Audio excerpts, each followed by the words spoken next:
Hello everyone, this is Catherine bringing you the final chapter of the book of Ruth, the question session. And this is where we are going to explore Boaz, the Kinsman Redeemer. So if you've gone through the video of chapter 4, Boaz, Kinsman Redeemer, you can now start working through the questions. And we're going to start with question 1. What was Boaz's strategy in telling the first Redeemer at the meeting place, at the gates, about the land first, and then only bringing up inheriting the Moabite woman at the end? So discuss that in your group. And then after you've done that, discuss why would inheriting a Moabite woman not be a good idea for a Jewish family. Discuss that in your group. Then another interesting dynamic that is good to discuss in your group in this session at meeting at the gate with the men, they exchanged sandals as a way to seal the deal. And it was witnessed by everybody around. And I've always wondered if you swap the sandal, did they then put it on their foot and wear the other person's sandal as a sign that they'd made the deal? How do we seal the deal in today's world?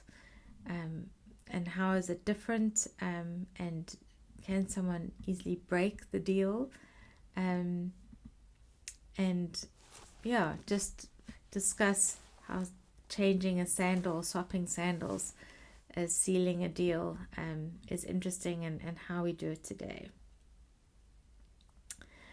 Okay, then number 4, I want you to re-examine the character Naomi, which we read about in chapter 1. So discuss in your group Naomi, who then called herself Mara, which means bitterness.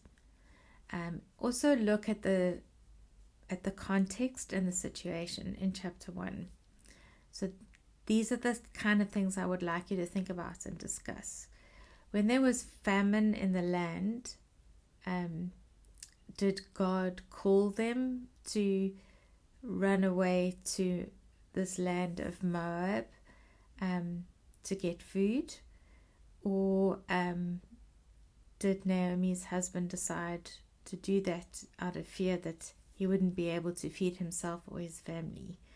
Did he trust God, or did he trust his own resources? So whose choice was it to move to Moab? So discuss that aspect of it. And then if you compare Naomi and her family and moving to Moab, why didn't Rahab and her family with Boaz also run away to Moab? Why did they stay in Israel? And compare the two different families. The ones that stayed, Boaz's family, and the ones that ran away. And then if you think about the circumstance, it wasn't God that chased them away. He provided for those that stayed behind. He provided for Boaz's family. He blessed them. But Naomi's family, bad things seem to have happened, one bad thing after the next. So in those situations, I want you to think about, did God hear Naomi? Did she pray, or did she just moan? Did she just say, well, call me Mara, I've given up on life? Talk about that. Did God hear her in her space? Did he bless her despite her being upset? Did he bless her despite the choices she made? Did she redeem her?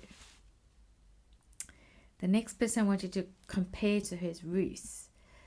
Ruth wasn't Jewish. She was a Moabite woman.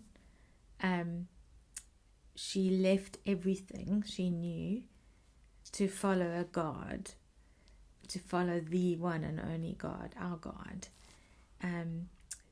She left the possibility of being able to marry. She just left to serve God and to serve her mother-in-law Naomi, with no prospects of being able to marry, or no prospects of having children. She didn't know that would be a possibility. She never changed her name to bitterness. She remained Ruth, and she was just faithful. So compare Ruth to Naomi, Mara, and then there's another character I want you to introduce in the story, and that is Hannah. So I'd like you to take the time now to read 1 Samuel 1 verses 1 to 8, and you can just pause the video. Once you've read those scriptures, I want you to think about Hannah. She followed God. She followed where her husband wanted her to go. She couldn't bear any children, and it wasn't any choice of her own. It was just the circumstance she was in. Her husband wanted her just to be content with him, and she decided, as she went with her husband and the circumstance was hard for her, she went to the church late and she cried out to God. She didn't change her name. She just went to God with her problems. The priest thought she was drunk and no words were coming out her mouth, but her mouth was moving. When he came to and found out she wasn't drunk, he said that she will be blessed and God would hear her prayers. And in this situation, God did hear her prayers, and she gave birth to a son named Samuel. Ruth gave birth to a son named Obed, and Naomi became a grandmother. In each of these situations, discuss how God blessed each of the women in their really difficult situations. And just discuss the different choices that they made as women, and how God honored them in each of the contexts. So just talk through that as a group, and pause this video at any time if you want to talk through those points. And some things I want you to reflect upon as you think about these 3 different women. When you think about your situation and your context, is your predicament that you're in, is it self-inflicted or is it God-appointed? Is it self-inflicted or is it God-appointed? So in Naomi's case, maybe her situation had come so really terrible as it was, losing her sons and her husband. Perhaps we could say that was self-inflicted because they chose to move to Moab. In Hannah's case, we can say, no, it was a God-appointed situation. In Ruth's case, was it self-inflicted? Was it God-appointed? She chose to leave Moab. She chose to follow God. And then God blessed her. So I'd encourage you, if it's either God-appointed or self-inflicted, either of those situations, if you're in a situation and you're feeling bitter or you're feeling upset or you're feeling distraught, just be as you are and draw to God, draw close to Him, draw near to Him. Embrace God's plan for your life. Don't try and fight it. Embrace it. Make peace with the situation. Make peace with God. And like the husbands, Hannah's husband tried to make a solution and just say, well, I'm better than 10 sons for you. But instead acknowledge someone who's in a space of bitterness or being upset or in a situation. Hear them, hug them, and listen, and be a friend, and pray for them.